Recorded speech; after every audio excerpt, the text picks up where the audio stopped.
So basically all these 5 points are very important and you have to take these points very seriously. If you start practicing this, if you start, keeping these things in mind, definitely it will help you, and you will no longer say that don't know why my English is not improving. You are going to say, yes, my English is improving. When we are in the process of learning English, learning to speak English confidently and fluently, we at times start thinking that we are putting in a lot of efforts and we are doing a lot of things to improve our English, but our English is not improving, right? Our fluency is not improving, our confidence is not improving, and then they start feeling like low and start feeling like, yeah, it's not coming through, it's not going in the right direction. So they start giving up at this time. So ऐसा सबके साथ होता है, मेरे साथ भी ऐसा हुआ है. At some point of time I also started feeling कि मैंने बहुत कुछ कर रही हूँ, मैं सब चीज़ कर रही हूँ, पर मेरी हिम्मत ही नहीं होती है कि कहीं जा कर के मैं बात करूँ या बोलना शुरू कर दूँ और इतना करेज लेकर जाऊँ और I should start speaking and see how fluent I am and how confident I am, and I'll check if I can even speak in front of the crowd. तो वो हिम्मत ही नहीं पड़ती थी. And then I started like feeling like giving up कि अब छोड़ देती हूँ, नहीं होगा मुझसे, it's okay, जैसे चल रहा है चलने दो. Those things started coming to my mind also. And I'm sure कि आपके दिमाग में भी at some point of time ये आता होगा कि इतना सब कुछ करने के बाद भी कुछ रिज़ल्ट नहीं मिल रहा है, मैं तो बोल ही नहीं पा रहा हूँ या बोल ही नहीं पा रही हूँ, या मतलब किसी तरह से बात कर पाती हूँ विच डजंट साउंड्स गुड. लोग क्या सोचते होंगे मेरे बारे में. एंड देन आप ये भी सोचते हो कि वो मजाक उड़ा रहे होंगे मेरा. So let's stop speaking in English. That is a better option then speaking और आप बात करो और मजाक उड़े आपका. So these things happen and it's very common, guys. So that is why today I've come up with this topic of like why we feel, or why at times we start feeling that our English is not improving. So I'll give you 5 reasons which determine why you are not able to speak English fluently and confidently. So stay tuned and watch my video to know what are the reasons which is holding you back from progressing or from improving your English. Okay, so hey guys, I am your communications coach and a soft skill trainer by profession. I am here to help you out with all your communications problem. So please subscribe my channel if you're new to my channel. Watch my videos, give me a thumbs up, write in comment box if you're able to connect with me or agree with me that or the problems which you face every day in speaking English or improving your English. I promise I'll help you out with that too. Okay, coming back to the topic, why we feel that our English is not improving. I think the first reason is consistency. Now what consistency means? So consistency basically means to be consistent. अगर हिंदी में कहा जाए तो आप सिलसिलेवार तरीके से कोई चीज़ कर रहे हो या नहीं. So that is what consistency is about. Okay, so here when you are learning to speak a language which is new to you, where you don't have an environment of that language और वो आपको खुद से ही सीखनी है, right? Then you have to be very consistent and organized, right? That is why I've spoken about my 30-30 plan, which is a master plan. If you dedicate 30 minutes every day for 30 days, you will definitely, improve your English.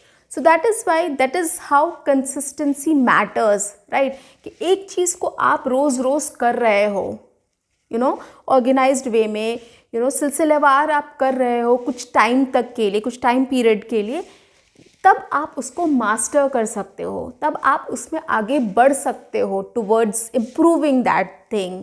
So that is where consistency does matter. And that is why I have told you 30-30 वाला plan कि आप उसमें reading करो, आप उसमें listening करो, आप उसमें राइटिंग एंड स्पीकिंग करो. So your writing and speaking means basically you are doing a practice session, right. And at the end of the day अब आप कंबाइन वो प्लान आप फॉलो कर रहे हो तो 1 महीने बाद you will see the difference, आपको वो रिजल्ट पता चल जाएगा. So that is what consistency is about. अब I like give you an example कि आप सोचते हो कि आप तो सब चीज़ कर ही रहे हो, राइट, पर फिर भी आपकी इंग्लिश नहीं इम्प्रूव हो रही, you are consistent enough. But what you are doing here is कि आप एक पार्ट फॉलो करते हो. आपने आज मन किया तो चलो आज थोड़ी रीडिंग कर लेते हैं, आज कोई नई बुक लेकर आए लाइब्रेरी से तो चलो रीडिंग कर लेते हैं, या कुछ नई बुक ऑनलाइन मंगाई है तो रीडिंग कर लेते हैं. And then for some days you read that book and then जब that book is over you keep it there and then you start doing something else. Okay, so this is what is not consistency. Okay, consistency is कि आप एक चीज़ को एक लंबे time के लिए follow करो, हर प्रोसेस को इन सिंक, सारी चीज़ें एक साथ फॉलो करो. Then only you will see the improvement with your language. क्योंकि language is something which is not कि आप आज साइंस की बुक पढ़े हो, आज एक चैप्टर आपने पढ़ लिया और वो याद हो गया आपको, राइट. आपको मतलब एग्ज़ाम के पहले एक दिन पढ़ा आपने, आपको याद जो भी याद हुआ. इट्स नॉट लाइक कि फिर आपको है ना एवरी डे आप पढ़ोगे एंड देन वही सेम चैप्टर पढ़ते रहोगे तब आप 30 डेज़ के बाद वो चैप्टर याद होगा, राइट. ऐसा नहीं है, राइट. बट आपको अगर एक लैंग्वेज सीखनी है तो you have to work on it every single day. Okay, so that is why my 30-30 plan is something which is a master plan. So if you haven't watched my video on my 30-30 plan, please watch my video. You'll get a good idea of how to practice the right way and consistently. The second thing which is also very important is focus.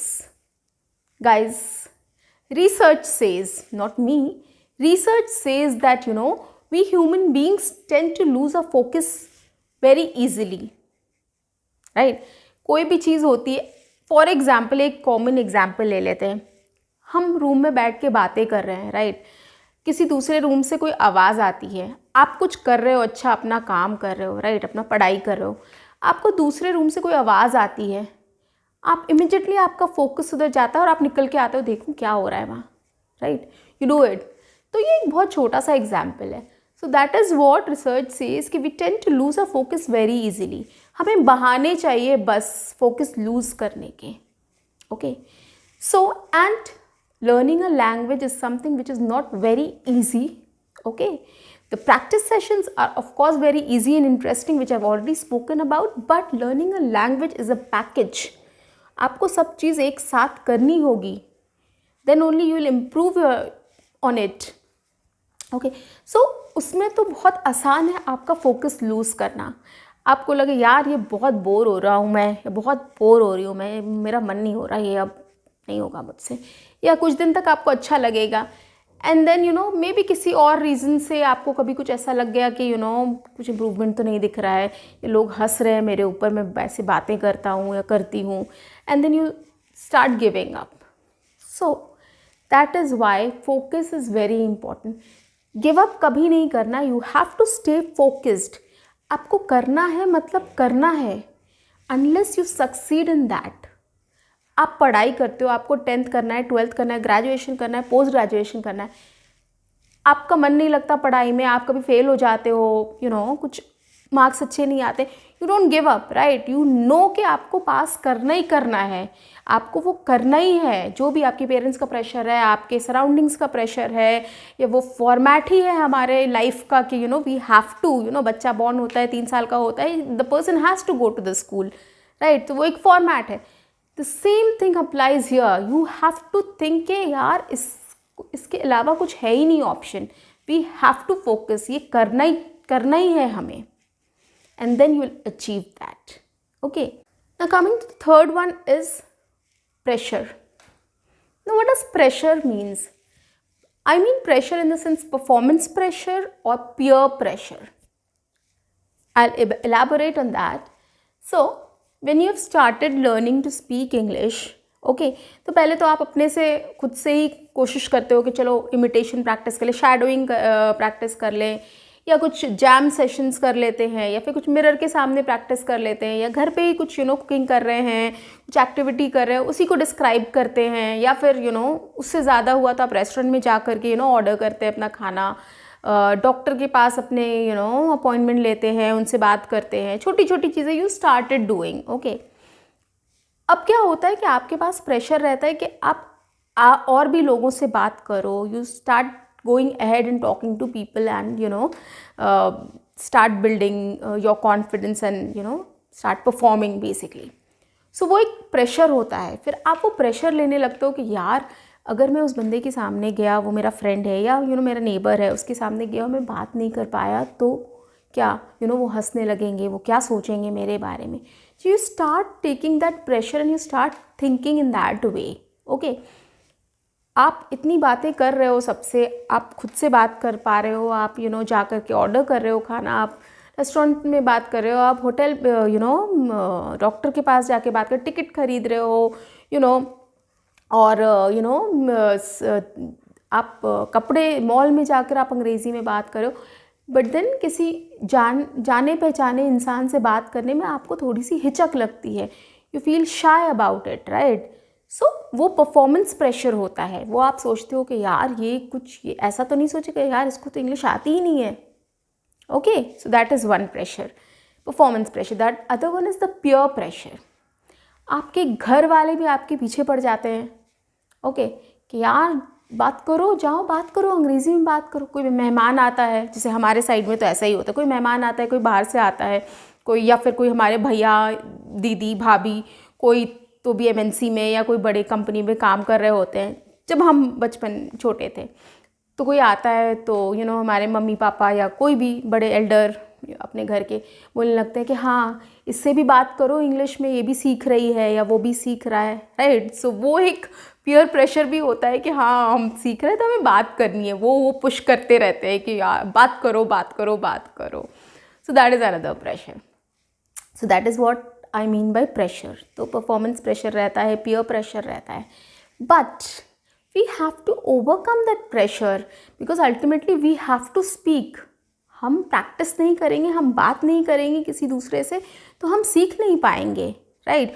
और हमें शर्म सबसे ज़्यादा तब आती है जब हम किसी जाने पहचाने इंसान से या रिलेटिव से या फ्रेंड्स से या ऐसे लोगों से बात करते हैं जो हमें जानते हैं. तो हमें वहाँ बहुत ज़्यादा हिचकिचाहट होती है क्योंकि हम ये सोचते रहते हैं कि वो मुझे क्या सोचेगा, हंसेगा मेरे ऊपर, या क्या सोचेगा कि उसको अंग्रेज़ी नहीं आती, वो क्या सीख रहा है या सीख रही है.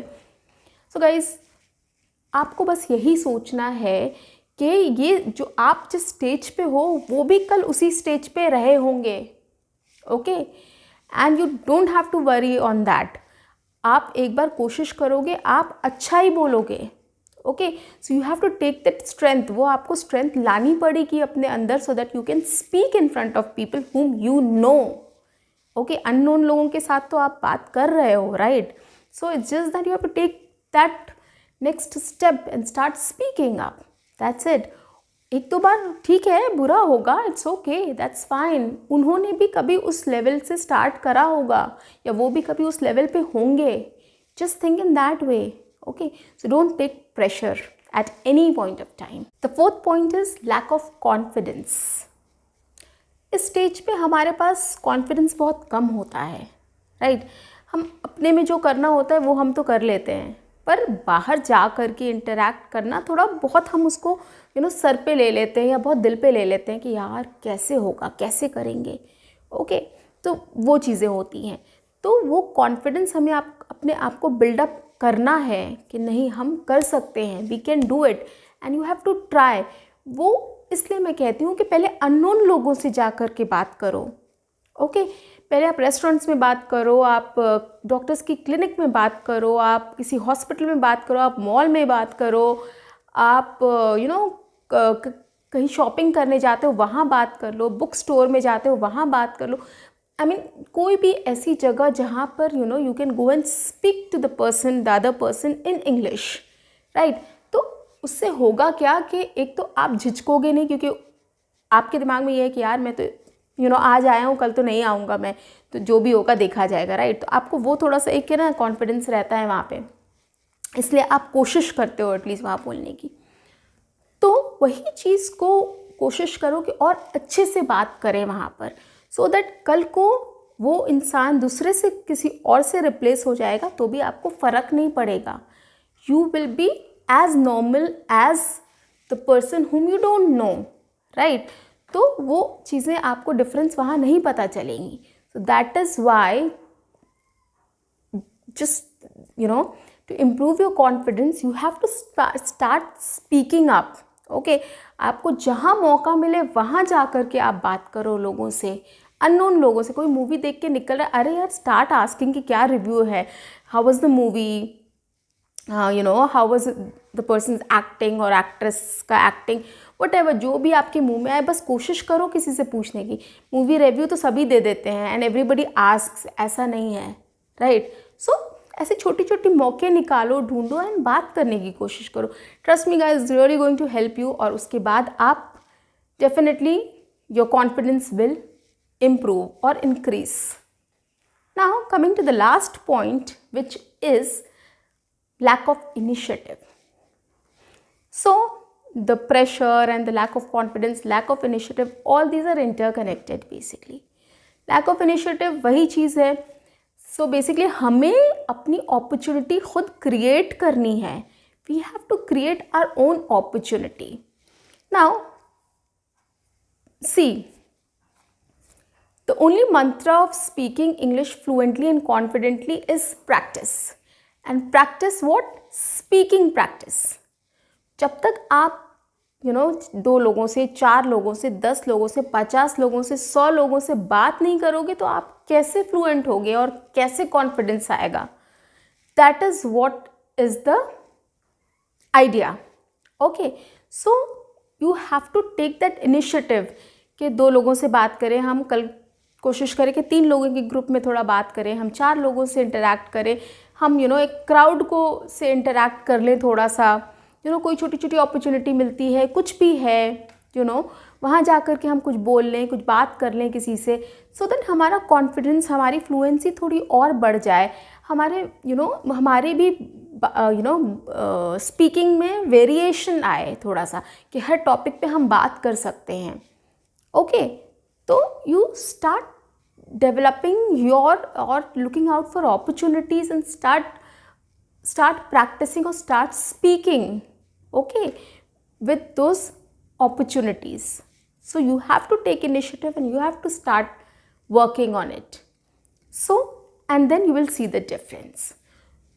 So at the end of this session, I'll tell you what is important. So basically all these 5 points are very important and you have to take these points very seriously.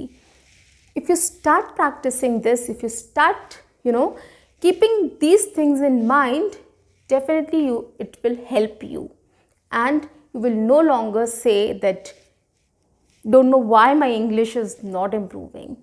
You are going to say, yes, my English is improving. See you. Bye-bye.